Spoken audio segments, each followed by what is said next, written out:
I said quit it!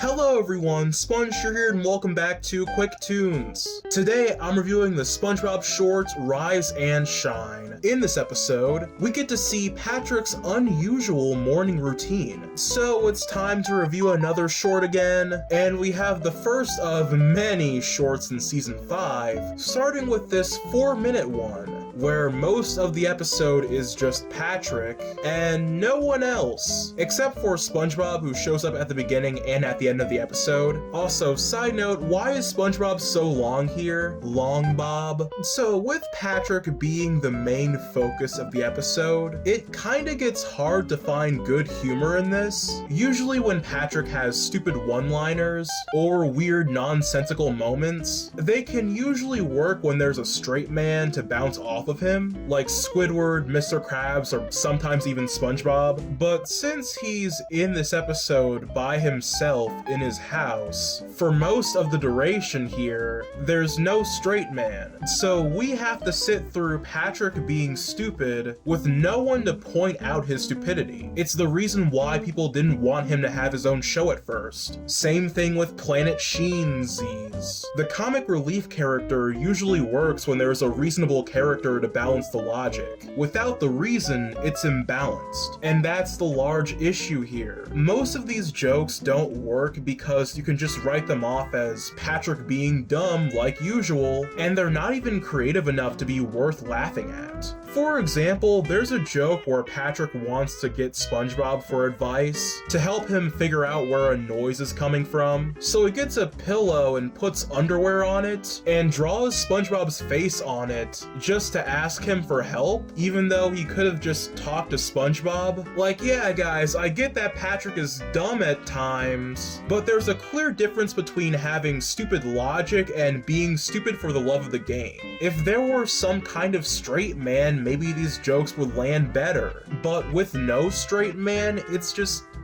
This episode especially feels like one of those 47 shorts I covered in that one subscriber special video, mainly because if this episode were 11 minutes, it would not work even more. It would be an abysmal watch, which is why it's a very good thing that it wasn't. But towards the end, there were a few good jokes I liked, like the dirty joke in Your Shoes Untied getting a callback, or the fact that Patrick eats his meal in one bite, and the entire scene where he's actually getting ready is kind of funny, especially this noteworthy line, I gotta put on my teeth and brush my pants! These jokes save the episode from being completely stale, but for the most part, it's not that extraordinary, which is why I'm not that harsh on this episode. It just needed more interesting humor, and it's definitely the weakest short so far, and it looks like the next episode is even more weak. Oh boy. Overall score, 5 out of 10. I'm a SpongeStur and I'll see you guys next time. Bye.